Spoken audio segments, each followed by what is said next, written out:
نہیں کر رہے. میں فوکس کرتا ہوں کہ جن لوگوں کی جو ایکسپرٹی ہے اسی فیلڈس کو اپنائیں.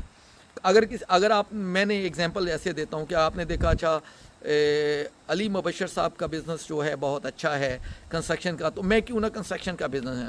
اگر آپ کے پاس وہ ہونو نہیں ہے, آپ کے پاس وہ ڈگری نہیں ہے, آپ کے پاس وہ ایکسپیرینس نہیں ہے, تو میں کہتا ہوں آپ کو اپنی انرجی اور اپنا پیسہ اور اپنا وقت اس میں نہیں لگانا چاہیے. تو اس سینٹر آف ایکسیلنس میں آپ اس طرح سے لوگوں کو گائیڈ کرنے کا بھی کوئی نکالیں گے راستہ کہ بھائی کہ جی اپنے فیلڈ میں وہ کس, اگر انہیں یقین ہو کہ وہ اپنے فیلڈ میں بہتر کارکردگی دکھا سکتے ہیں تو پھر وہ کیوں دوسرے اس میں آئیں گے. اس کی وجہ یہی ہے کہ انہیں اس میں کوئی راستہ نظر نہیں آتا, تو پھر وہ جہاں بھی سینگ سمائے والی بات ہے. جی بالکل ایسا ہی ہے. اس سینٹر کا مقصد ہی یہی ہے کہ اپنی اپنی فیلڈس میں لوگوں کو ایکسپرٹ کیا جائے اور لوگوں کو اس طرف انوالو کیا جائے اور ان کی رہنمائی کی جائے کہ انہی فیلڈس میں وہ بزنس کریں, انہی لینے. اور میں یہ نہیں کہتا کہ جاب نہیں کرنی چاہیے, ساری دنیا بزنس کے لیے بھی نہیں بنی ہوتی اور سب لوگ جابس کے لیے بھی نہیں بنے ہوتے ہیں مجاہد صاحب. جیسے میں نے ایک زمانے سے بزنس بھی کیا ہے تھرو آؤٹ مائی لائف اپنے ایجوکیشنس کے بعد, اور میں نے جابس میں نے پریفر کی ہے اور جاب کے ساتھ میں نے اپنا بزنس ضرور انوالو رکھا ہے. وہ میں دنیا میں کہیں بھی رہا ہوں, پاکستان میں رہا ہوں یا مڈل ایسٹ میں رہا ہوں یا میں عربکس کنٹریز میں رہا ہوں, تو یا میں امریکہ میں ہوں. تو جب میں نے یہاں جاب کر رہا تھا تو میں چھوٹے موٹے کام اپنے ساتھ کر رہا تھا, چونکہ میں انوائرمنٹ کریٹ کر رہا تھا اور میں اپنے اس سسٹم کو سمجھ رہا تھا کہ مجھے یہ لوگ کیسے قبول کریں گے اور مجھے کیا ہڈلز آئیں گی. تو اس میں اسٹڈی کی ضرورت بہت ہے, اور یہاں بہت سارے معاشرے میں لوگ موجود ہیں جو اپنی اپنی فیلڈ میں ایک پورا انسائکلوپیڈیا ہیں. اور ان لوگوں کو ہم نے اس سینٹر میں اپنے ساتھ اٹیچمنٹ نہیں ہے, وہی آنے والے ان لوگوں کی گائیڈ لائن ان کو گائیڈ کریں گے اور ان کے لیے گائیڈ لائن بنائیں گے اور ان کی رہنمائی فرمائیں گے.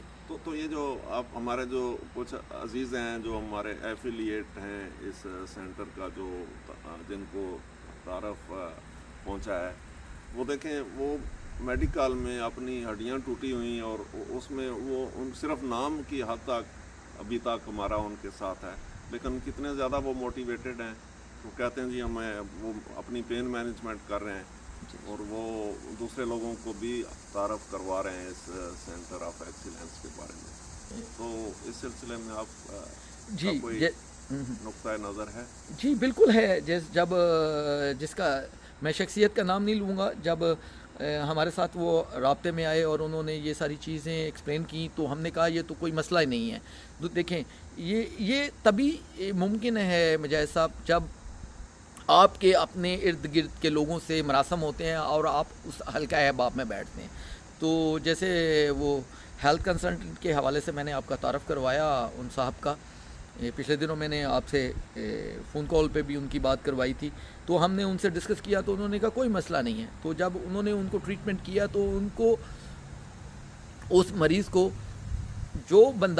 جس بندے کی ضرورت تھی اور جس فیلڈ میں اپنے ایکسپرٹ کی میڈیکل کے حوالے سے ان کو ضرورت تھی آفٹر سرجری, تو انہوں نے جب ان کے ساتھ گفتگو کی تو ان کو اس چیزوں میں سمجھنے کی لیے آسانی رہی. اور جب آپ نے ان کا میسج دوبارہ مجھے کنوے کیا اور مجھے بڑی خوشی ہوئی کہ انہوں نے کہا کہ جیسے مجھے پین ہے ہی نہیں ہے. آپ نے اپنی وہ سٹوری جو انہوں نے بیان کی تھی, آپ نے اس کو لکھا, پھر ہم نے اپنے گروپس میں اس کو شائع کیا اور لوگوں نے اس کو بہت سراہا اور لوگ اس کی طرف موٹیویٹ ہو رہے ہیں. تو بہت ساری میرا اکثر کہنا ہے مجاہد صاحب, آپ کے ارد گرد اگر اچھے 50 لوگ جو کہ آپ کے ساتھ مخلص ہوں, دنیا کا کوئی کام آپ کا رکتا نہیں ہے. یہ میرے والد محترم غریق رحمت کرے وہ فرمایا کرتے تھے. تو میں نے اسی سسٹم کو اپنے ساتھ انوالو کیا ہوا ہے اور میں اسی پہ کاربند ہوں.